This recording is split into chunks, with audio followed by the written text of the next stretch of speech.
성경 사도행전 1장 1절에서 3절에 있는 말씀, 여러분이 가져온 성경을 다 같이 펴도록 하겠습니다. 사도행전 1장 1절에서 3절 말씀, 오늘 설교 제목은 킹덤 드리머가 되라가 되겠습니다. 사도행전 1장 1절에서 3절 찾으신 줄 알고요, 다 같은 음성으로 읽겠습니다. 시작. 데오빌로여, 내가 먼저 쓴 글에는 무릇 예수께서 행하시며 가르치시기를 시작하심부터 그가 택하신 사도들에게 성령으로 명하시고 승천하신 날까지의 일을 기록하였노라. 그가 고난받으신 후에 또한 그들에게 확실한 많은 증거로 친히 살아계심을 나타내사 40일 동안 그들에게 보이시며 하나님 나라의 일을 말씀하시니라. 아멘. 살아계신 하나님의 말씀입니다. 사람들에게 있는 놀라운 것 중에 하나는 미래를 향해 꿈을 꿀 수 있다는 것입니다. 현재는 비록 내가 힘들지라도 미래를 향해 꿈을 꿀 수 있고 그 꿈을 향하여 도전하여 나아갈 수가 있습니다. 근데 그럼에도 불구하고 사람들 중에 보면 꿈을 갖지 못하거나 꿈은 있어도 그 꿈을 향해 조금도 한 발자국 나가지 못하는 사람들이 주변에 있습니다. 또한 꿈을 꾼다 해도 그 꿈에 상처가 되어서 돌아오는 경우들도 있습니다. 북한에서 사는 사람은 자유를 위해서 탈북하게 되죠. 그게 꿈입니다. 탈북에 성공하신 분들에게는 저마다 꿈이 있어요. 한국에 오면 잘 살 수 있다는 코리안 드림이 있습니다. 그래서 죽을 고비를 넘겨가면서 한국에 왔으나 탈북한 사람들의 말을 들어보면 한국 사회에서 정착하여 산다는 것이 너무 어렵다고 합니다. 너무 어려워. 사람들로부터 자꾸만 손가락질을 받아요. 그 억양 때문에, 또 북한에서 왔다는 것 때문에, 또 한국에서 와서 힘드는 것이 무엇이냐면 그렇게 외래어, 영어를 많이 쓴대요. 우리 한국 사람들이 영어 많이 쓰잖아요. 아파트도 저도 한 번 들어서 몇 번 들어야 이름을 알 정도로 아파트 이름이 영어로 길어요. 부모님 못 찾아오게. 그러니까 이 탈북자들이 한국 와서 정신이 하나도 없습니다. 한 절반은 다 영어야. 절반은 다 영어. 그러니까 힘든 거예요. 또 그 따가운 시선. 탈북하신 분이 한국에 오셔서 예수님을 믿고 신학교를 가서 목사가 된 분이 있어요. 지난번에 제가 한국 갔다 그 목사님하고 많은 이야기를 나눴습니다. 한국에서 온 그 탈북자들 목숨 걸고 왔거든요. 몇 번씩 붙잡혀서 정말 죽을 뻔하는 고비를 넘겨서 한국에 왔는데 한국에 와서 꿈이 깨지고 좌절한 사람들이 많다는 이야기입니다. 큰 꿈을 갖고 한국에 왔는데 어려운 현실 앞에서 너무나 힘들어서 그 꿈이 깨어진 것이죠. 저도 오래전에 미국에 올 때에 아메리칸 드림을 가지고 왔습니다. 그때 저는 예수님을 믿지 않았기 때문에 큰 성공하는 꿈을 꿨습니다. 미국은 전 세계에서 가장 부러워하는 나라 아닙니까? 매력적인 나라죠. 그래서 저는 아메리칸 드림으로 처음에 성공을 위하여 열심히 일하며 살았습니다. 그러던 저에게 어느 순간 훨씬 더 큰 드림이 찾아왔습니다. 더 큰 그 꿈이 무엇일까요? 예수님께서 이 땅에 계실 때는 로마가 전 세계를 다스리던 시대였습니다. 사람들은 저마다 로마의 제국의 영광을 보며 그 로마 제국의 시민으로 사는 것이 꿈이었습니다. 다른 데서 끌려온 노예라면은 어떻게 하든지 로마 시민이 되는 것이 꿈이 아니겠어요? 그 당시 로마 제국은 지금의 미국보다 훨씬 더 강력하고 매력적인 나라였을 것입니다.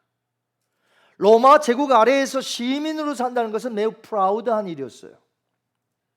그 제국 아래에서 누구나 할 것 없이 로마 제국의 영광 속에 시민이 되는 꿈을 꾸며 잘 살아보려고 했을 것입니다. 그런데 예수님은 부활하신 후에 40일 동안 제자들과 함께 지내며 어떤 나라의 꿈을 말씀하셨는데 그 나라는 로마 제국이 아니었습니다. 그 나라는 하나님의 나라에 대한 꿈이었다는 것입니다. 오늘 본문 말씀 3절에 보시면 예수님께서 하나님 나라와 그 일에 대해서 말씀하신 것을 알게 됩니다. 우리 1장 3절 다시 한번 읽어보겠습니다. 친히 살아계심을 나타내사 40일 동안 그들에게 보이시며 하나님 나라의 일을 말씀하시느니라. 자, 이것을 오늘날 우리에게 한번 적용해 보겠습니다. 21세기에 사는, 미국에 사는 우리들, 자, 우리에게 무슨 나라의 꿈을 꾸라는 것이죠? 하나님의 나라를 꿈꾸라는 것입니다. 여러분, 하나님 나라를 꿈꾸십니까?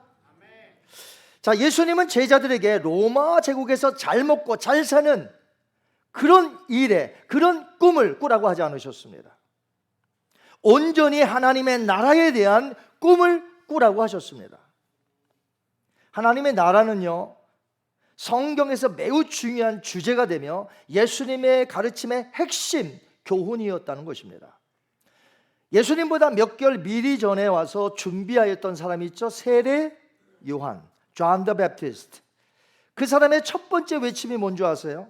마태복음 3장 1절과 2절 시작. 그때에 세례 요한이 이르러 유대 광야에서 전파하며 말하되 회개하라, 천국이 가까이 왔느니라. 아멘. 근데 예수님께서 몇 개월 후에 공생애를 시작하시면서 선포하셨던 첫 번째 말씀이 똑같습니다. 한번 볼까요? 마태복음 4장 17절 말씀 시작. 이때부터 예수께서 비로소 전파하여 이르시되 회개하라, 천국이 가까이 왔느니라. 아멘. 천국에 대한 말씀이 곧 하나님 나라에 대한 말씀이라는 것이에요. 하나님의 나라, 헬라어로요 바실레이아라고 합니다. 바실레이아. 이 단어가 성경에서 번역되기는 천국, 하늘나라, 그렇게 번역이 됐어요. Kingdom of Heaven 또는요 하나님의 나라로 번역이 되었습니다. Kingdom of God. 자, 이처럼 예수님의 핵심적인 가르침의 주제는 뭐예요? 바실레이아, 즉 하나님의 나라였다는 것입니다.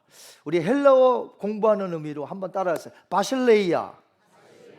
자, 뭐라고요? 하나님의 나라, 하나님의 왕국, 하나님의 나라라는 뜻이에요.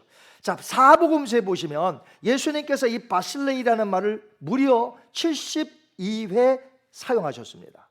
다른 여러 저자들은요 41회나 언급을 했어요. 이 바실레이라는 단어를. 사람들은 천국이라는 단어를 딱 떠올리면, 여러분이 만약에 천국 그러면 딱 떠오르는 게 무엇일까요? 죽어서 가는 저 내세, 천국을 아마 의미하실지 모르겠습니다.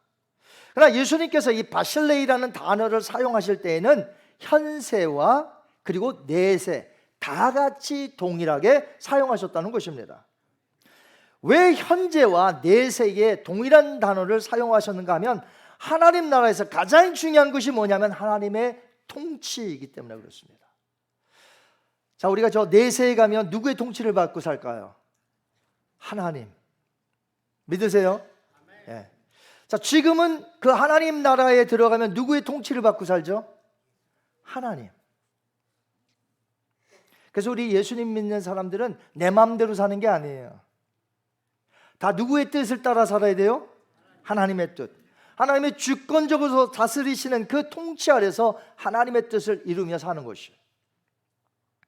자, 우리가 이 땅에 있든지 아니면 죽어서 저 영원한 내세로 들어가든지 할 것 없이 다 뭐예요? 하나님의 통치를 받으며 사는 삶이라는 것이에요. 그럼 하나님께서는 예전에 통치하지 않으셨나요? 하나님은 예전에도 통치하셨지만 죄인들이 죄로 인하여서 그 사실을 잘 알지 못했고요, 또 구약에서는 하나님의 통치가 도래하여 실현되는 때가 있는데 그 때가 바로 하나님의 아들이 이 땅에 성육신 하셔서 오셨던 그때, 2000년 때, 그때가 바로 하나님의 나라가 도래했다는 것이죠. 자, 시작된 하나님의 나라, 예수님이 오심으로 시작된 하나님의 나라에 들어가려면 여러분 들어가셔야 돼요. 그 나라에 들어가는 방법은 딱 하나, 예수 그리스도를 나의 구주로 믿어 하나님의 통치 안으로 들어가는 것인 줄 믿습니다. 여기는 돈이 아무리 많아도, 내가 지식이 아무리 많아도, 내가 성공을 아무리 했어도 그 사람은 못 들어가요. 오직 예수 그리스도를 나의 구세주로 믿는 자만이 그 하나님 나라에 들어가는 줄 믿습니다. 그 통치 아래서 살고 있는 거예요. 저와 여러분이 예수님을 믿음으로 이제 하나님의 공의와 하나님의 사랑이 그 나라에서 실현될 때 그 안에서 사는 우리들은 축복된 시민으로 오늘을 살아가고 있다는 것입니다. 그래서 로마 제국 안에서 사는 제자들에게 예수님이 말씀하셨죠. 너희는 먼저 그의 나라와 그 의를 구하라 말씀하신 거예요. 자, 이것은 로마 제국 안에서 너희들 어떠한 일도 하지 마, 로마 제국 안에서 어떠한 일도 하지 마가 아닙니다. 예수님께서 왜 이런 말씀 하셨죠? 돈을 벌게 되면 하나님의 것은 어떻게 해요? 하나님에게, 가이사의 것은 가이사에게 드리라고 했습니다. 이것은 뭐냐면 일하라는 거예요. 그러나 철저하게 하나님의 것은 하나님에게 드리고 가이사에게 드릴 것은 가이사에게 드리다. 오늘날로 말하면 뭐 하자는 거예요? 세금 내라, 텍스 내라 이 말이에요. 자, 그러면 이것은 오늘날 우리에게 똑같이 적용이 됩니다. 21세기에 사는 우리들 역시 우리에게 이 세상의 일 하지 마 그 말씀이 아닙니다. 나가서 돈을 벌었다면 하나님의 것은 누구에게? 하나님에게. 그리고요, 미국에 세금 낼 것은 세금을 내라는 것이에요. 이 세상에서 우리는 일을 해야 합니다. 그러나 이 세상에서 살면서, 이 세상에서 일하면서, 그러나 먼저 생각할 것이 있는데 먼저 그의 나라와 그 의를 구하며 살아야 함을 우리 크리스찬들에게 가르쳐주고 있는 것이죠. 자, 이 말씀은 우리가 하나님의 나라가 확장되어 나가야 된다, 하나님 나라를 중심으로 살아야 된다는 것을 말하고 있습니다.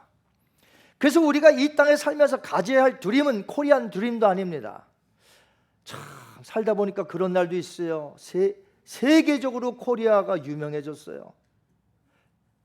15년 전, 20년 전에는 꿈도 꾸지 못하는 일이에요. 한국말을 배우고 한국 노래를 따라하고 가고 싶은 나라가 한국이고. 여러분, 이런 날이 올 줄 알았나요? 이 조그만 나라가?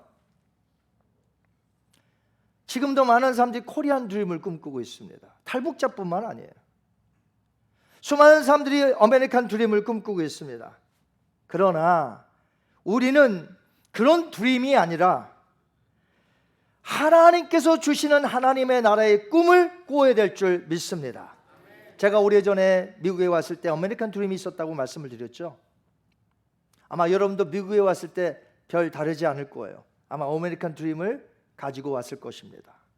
그런데 제가 어느 순간에 이 아메리칸 드림이 사라지고요, 어떤 큰 드림이 찾아왔어요. 그 드림은 킹덤 드림, 하나님의 나라였습니다. 그래서 자연스럽게 저에게 있었던 아메리칸 드림은 사라지게 된 거예요. 그렇다고 제가 미국에서 살고 있지 않나요? 저 미국에서 살고 있습니다.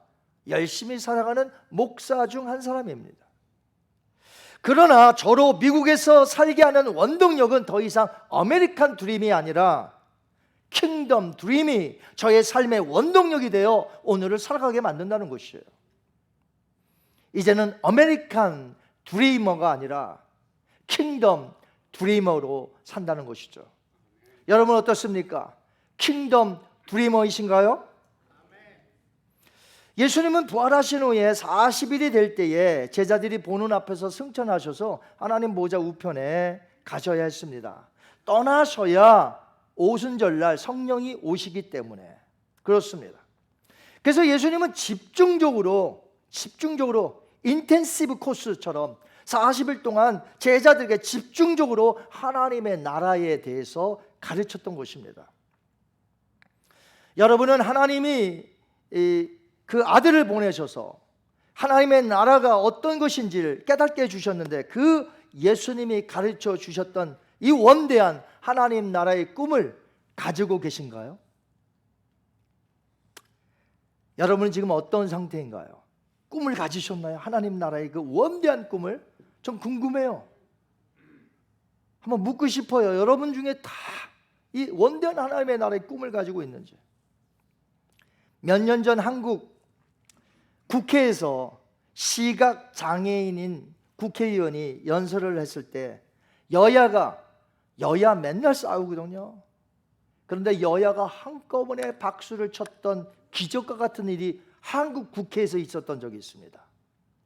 이 김예지라는 국회의원인데, 그때 이 국회의원이 뭐라고 했냐면 코이라는 물고기에 대해서 이야기를 했어요. 코이는 비단잉어를 말하는데요, 이 비단잉어는 아주 독특합니다. 환경에 따라서 그 크기가 달라지는데 같은 물고기예요. 그런데 어항 속에 넣었을 때는요 자라나질 않아요. 5cm에서 8cm 정도까지만 커요. 그 어항이기 때문에. 그런데 똑같은 이 코이라는 비단잉어를 연못에 풀어놔요. 그러면 얼마까지 자라나냐 하면 15cm에서 25cm까지 자라난다고 합니다. 그런데 강물에 내놓으면 1m가 훨씬 넘는다는 것입니다. 환경에 따라서 성장의 크기가 달라진다는 일명 코이의 법칙이 여기서 나온 것이에요. 사람들이 이 코이를 관상용으로 보려고 어항이나 연못에 가둬두지만, 사실 우리가 코이와 대화할 수 있다고 한다면 한번 물어보겠어요. 코이야, 너 어디서 살고 싶니? 이 작은 어항에서 살고 싶니? 아니면 여기 연못에서 살고 싶니? 아니면 저 강물, 바다와 연결되어 있는 강물에서 살고 싶니? 물어본다면 이 코이라는 비단잉어는 뭐라고 답변할까요? 사람들에게 꿈이 있느냐고 물어보면 어떠한 꿈도 없다고 말하는 사람들이 있습니다. 인생이 참으로 안타까워요. 왜 꿈이 없을까? 꿈이 없다는 것은요, 마치 작은 어항 속에 있는 것과 같아요. 안타까워요. 크리스찬 중에 아직도 꿈이 없는 사람을 보면 안타까워. 목사로서 그냥 다람쥐 쳇바퀴 돌듯이 그냥 그렇게 살아요. 꿈을 가져야 될 텐데 작은 어항 속에 산다는 것이죠. 그런가 하면 조금 더 나은 사람이 있어요. 코리안 드림, 아메리칸 드림, 이 세상에 꿈을 꾸며 도전하며 막 나아갑니다. 그러나 어항보다는 약간 큰 것뿐이에요. 연못에 있는 것과 같다는 것이죠. 저 넓은 강가와 바다가 있는 것을 전혀 모르고 살고 있기 때문에 그렇죠. 그런가 하면 어떤 크리스천들은 원대한 하나님의 나라를 꿈꾸며 오늘 가슴 벅차게 살아가는 자들이 있습니다. 나이와 성별을 초월하여 오늘 원대한 하나님의 나라의 꿈을 가지고 살아가는 자들이 있다는 것입니다. 이들은 마치 무엇과 같으냐면 바다와 연결된 강가에서 인생을 맥시마이즈로 크게 살아가는 자들이에요. 인생이 품을 수 있는 가장 큰 드림 무엇일까요? 아메리칸 드림이 아니에요. 킹덤 드림인 줄 믿습니다. 그 꿈을 꾼 자가 누구예요? 바로 저와 여러분이 되어야 될 줄 믿습니다. 그런데도 크리스찬 중에 안타까운 자들이 너무 많아요. 너무 많아. 그 큰 드림을 꿈꿔야 되는데. 찬송가 중에 내 주 하나님 넓고 큰 은혜라는 찬양이 있습니다. 그 노래가 있는데 3절에 보시면 이 작시자가 너무나 크리스찬 중에 꿈을 꾸지 못하는 자들을 안타까워하면서 이렇게 3절을 썼어요. 많은 사람이 얕은 물가에서 저 큰 바다 가려다가 찰싹거리는 무슨 파도 보고? 작은 파도 보고 마음 약하여 가네 못 가네? 못 가네. 언덕을 떠나서 장파에 배 띄워 내 주 예수 은혜의 바다로 내 맘껏 쳐가라. 여러분은 어떤 분이십니까? 예수님을 믿어 구원 얻었다면서요. 그런데 과연 나에게 찰싹거리는 그 작은 파도 보고 오늘도 힘들어하며 깜짝 놀라서 꿈을 꾸지 못한 채 그냥 다람쥐 쳇바퀴 돌듯이 힘들며 근심하며 걱정하며 오늘의 한숨 지으며 그렇게 사십니까? 아니면 언덕을 떠나서 창파에 배 띄워 내 주 예수 은혜의 바다로 내 힘껏 저어가는 하나님의 나라를 꿈꾸는 자들입니까? 우리는요, 부활하신 예수님을 믿음으로 가장 큰 원대한 꿈을 가진 자가 되었음을 꼭 잊지 마시기를 주님의 이름으로 축원합니다. 그런데 예수님은 제자들에게 그 원대한 하나님의 나라의 꿈만 꾸라고 하지 않으셨어요. 구체적으로 하나님 나라의 일이 무엇인지를 40일 동안 가르쳤다는 것입니다. 그렇다면 오늘날 크리스찬들은 하나님의 나라에 대한 꿈을 먼저 꾸어야 되겠고, 그 다음에 그 꿈을 이루기 위하여 오늘 일해야 한다는 것이죠. 그 일이 무엇인지 성경 전체에 쓰여져 있습니다. 하나님의 공의와 하나님의 사랑이 이 땅에서 우리를 통하여 실현되어야 되고, 하나님의 선이 이 땅에서 이루어져야 한다는 것입니다. 하나님 나라의 일을 위하여 우리가 부르심을 받았고 우리는 열심을 품고 그 나라의 일을 해야 하는 자들이라는 것입니다. 신약 성경학자였던 사이먼 키스메이커라는 교수는 유명한 교수인데, 크리스찬들이 하나님 나라에서 일해야 됨을 이렇게 비유했습니다. 하나님의 나라에는 빈둥거리며 노는 숫벌이 아닌 오직 열심히 일하는 꿀벌만을 위한 방이 있을 뿐이다. 그렇습니다. 구원은 받았는데 그 나라를 위하여 일하지 않는다면 큰 문제 아닙니까, 여러분? 하나님의 나라의 일을 위하여 열심히 일하는 자들이 우리 모두가 되어야 될 줄 믿습니다. 바울은 크리스찬들에게 이렇게 말했어요. 디도서 2장 14절 한번 같이 읽겠습니다. 시작. 그가 우리를 대신하여 자신을 주심은 우리를 깨끗하게 하사 선한 일을 열심히 하는 자가 자기 백성이 되게 하려 하십니다. 우리 다시 한번 읽을 텐데요, 열심히라고 할 땐 좀 열심히 이렇게 읽으셔야 돼요. 그냥 열심히 읽으면 안 돼요. 다시 열심히 이렇게 읽으셔야 돼요. 아셨죠? 시작. 그가 우리를 대신하여 자신을 주심은 우리를 깨끗하게 하사 선한 일을 열심히 하는 자가 자기 백성이 되게 하려 하십니다. 아멘. 자, 우리를 왜 구원하셨어요? 선한 일을 열심히 하라고. 선한 것 빼고 그냥 열심히 일하면 딴 일을 열심히 하면 안 되고, 선한 일을 위하여, 선한 일은 하나님의 뜻, 하나님의 공의와 하나님의 사랑이 이 땅에 실천하기 위하여 우리는 열심히 일하기 위한 하나님의 백성이 되기 위하여 우리를 구원하셨다는 것입니다. 특별히 예수님께서 1장 8절에 사도행전에 보면 하나님의 나라의 일인 부활의 증인이 되라고 말씀하셨어요.